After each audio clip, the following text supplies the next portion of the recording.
প্রিয় ভাই ও বোনেরা, মানুষেরা যখন ঘুমিয়ে পড়ে, পৃথিবী যখন নীরব নিস্তব্ধ হয়ে যায়, রাত যখন গভীর হয়ে আসে, তখন সেই নীরব নিস্তব্ধ ও কোলাহল মুক্ত পরিবেশে তুমি ঘুম থেকে জেগে উঠো, অজু করে পুত পবিত্র হয়ে তোমার রবের সামনে দাঁড়িয়ে যাও এবং ব্যর্থহীন কণ্ঠে ঘোষণা করো, আল্লাহু আকবার, ইন্নী ওয়াজ্জাহতু ওয়াজহিয়া লিল্লাযী ফাতারাস সামাওয়াতি ওয়াল আরদা হানিফা ওয়া মা আনা মিনাল মুশরিকিন। আল্লাহ সবচেয়ে বড়, আমি আমার চেহারাকে একনিষ্ঠভাবে সেই মহান প্রতিপালকের দিকে নিবিষ্ট করছি যিনি আসমান ও জমিনকে সৃষ্টি করেছেন, আর আমি মুশরিকদের অন্তর্ভুক্ত নই।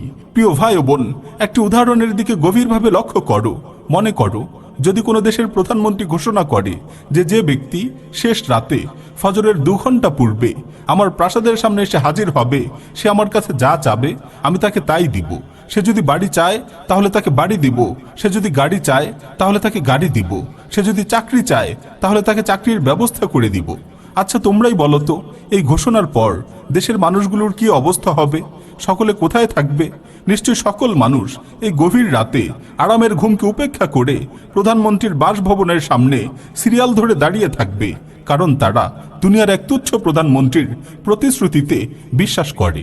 অথচ আমাদের রব, আমাদের মহান প্রতিপালক, যার সাথে দুনিয়ার কোনো রাজা বাচ্চাদের তুলনাই হয় না, সেই মহান স্রষ্টা প্রতি রাতে প্রথম আসমানে এসে আমাদের ডেকে ডেকে বলতে থাকেন, আনাল মালিক, আনাল মালিক, মান যাল্লাযী ইয়াদউনি ফাআস্তাজিব লাহ, মান যাল্লাযী ইয়াসআলুনি ফাউতিয়া, মান যাল্লাযী ইস্তাগফিরুনি ফাআগফির লাহ, ফালা ইয়াজালু কাযালিক হাত্তা ইউযিআল ফজর।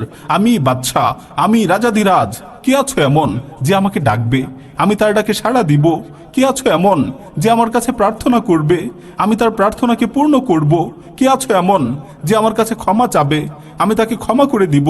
ফজরের রাত পর্যন্ত আল্লাহ তাআলা তার গুনাহগার ও অভাবী বান্দাদেরকে এভাবেই ডাকতে থাকেন, অথচ আমরা আল্লাহর ডাকে সাড়া না দিয়ে গভীর ঘুমে আচ্ছন্ন হয়ে থাকি।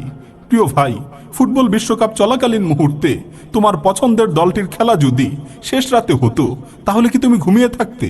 মনে করো, তুমি কোনো দেশে ভ্রমণের ইচ্ছে করেছো, আর তোমার বিমানের ফ্লাইটটি যদি শেষ রাতে হতো, তাহলে কি তুমি ঘুমিয়ে থাকতে? না, কখনোই না। অবশ্যই তুমি জাগ্রত থাকতে। দুনিয়ার এই সামান্য কারণে তুমি যদি রাত জাগতে পারো, তাহলে শেষ রাতে আল্লাহর ডাকে সাড়া দিতে কেন তুমি অলসতা করছো? কেন তুমি অবহেলা করছো? প্রিয় ভাই ও বোন, ওঠো, জাগ্রত হও। ওই দেখো, তোমার প্রতিপালক তোমাকে ডাকছে। সুতরাং তোমার রবের ডাকে সাড়া দাও, তোমার রবের সামনে সেজদাবনত হও, তোমার সকল প্রয়োজনগুলো, তোমার সকল চাও পাওয়াগুলো তার সামনে তুলে ধরো।